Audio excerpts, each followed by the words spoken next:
અમારી રજૂઆત છે કે રાજકોટ કોઠારિયા સર્વે નંબર 352 પૈકીની અંદર ખરાબાની અંદર સાવ જંગલ વિસ્તાર છે, ત્યાં ગરીબ અને નાના માણસોના 150 થી 200 કાચા મકાનો આવેલા છે। લગભગ 8 દિવસ પહેલાં રાજકોટ તાલુકા મામલતદારને નોટિસ આ લોકોને આપી છે કે આ ઝૂંપડા ખાલી કરી આપે અને એનું ડિમોલેશન કરવાનું છે। ત્યારે અમે એવી રજૂઆત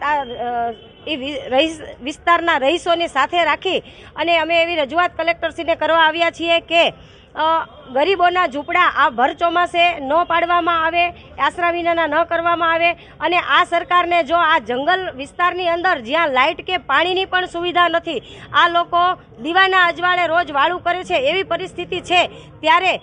અમારી એવી રજૂઆત છે કે આ રાજકોટના અધિકારીઓ કલેક્ટર સાહેબને એવી રજૂઆત કરીએ છીએ કે જે રાજકોટની અંદર ઘણી બધી એવી યુએલસીની ફાજલની જગ્યાઓ પડી છે, સરકારી ખરાબાઓ છે, જ્યાં સરકારી અને રાજકીય વગ ધરાવતા આગેવાનોની મિલીભગતને લીધે ઘણા બધા બિલ્ડિંગો બની ગયા છે, ઘણા બધા ઇન્ડસ્ટ્રીયલ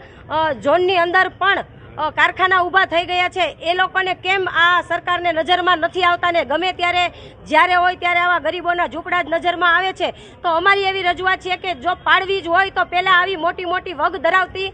ખરેખર બિનકાયદેસર છે એ બિલ્ડિંગો પાડવામાં આવે અને પછી જ આ લોકોના ઝૂંપડા ઉપર નજર નાખવામાં આવે। અને જો આ ઝૂંપડા પરાણે ફરજિયાતપણે પાડવાના પ્રયત્નો સરકાર તરફથી કરવામાં આવશે અને આ લોકોને કોઈ વૈકલ્પિક જગ્યાએ પણ દેવામાં નહીં આવે તો આના પછીનું પણ અમારું આંદોલન અહીંયા ધરણાનું કે બીજું કોઈ જલદ હશે। અને સાથે સાથે એ પણ હું આ અધિકારીને અને કલેક્ટરશ્રીને કહેવા માગું છું કે ભારતીય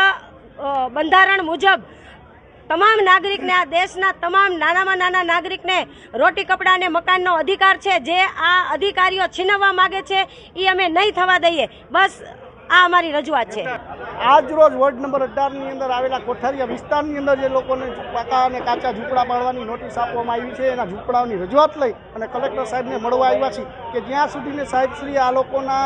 પાકા મકાન ન આપવામાં આવે, વૈકલ્પિક વ્યવસ્થા ન આપવામાં આવે ત્યાં સુધીને આ લોકોને પાડવાનું છે અને સરકારી જે ક્વાર્ટર છે એની અંદર શિફ્ટ કરવા જોઈએ। કારણ કે ચોમાસાની અંદર કોઈ લોકોને બેઘર કરવાનો નિયમ ગુજરાતની અંદર નથી। આપણે જોઈ રહ્યા છીએ ત્યારે 200 થી પણ વધારે મકાન માલિકો છે, ઝૂંપડા માલિકો છે, અત્યારે ઉપસ્થિત હોય અને પોતાની વેદના લઈને આવ્યા હોય ત્યારે સાહેબશ્રીને પણ અમે રજૂઆત કરશું કે સાહેબશ્રી આપ આ લોકોની વેદના નહીં સમજો તો કોણ સમજશે? જે આપણી પાસે મહાનગરપાલિકાના ક્વાર્ટર પડ્યા હોય એમાં તાત્કાલિક અસરથી આ લોકોને શિફ્ટ કરવા જોઈએ।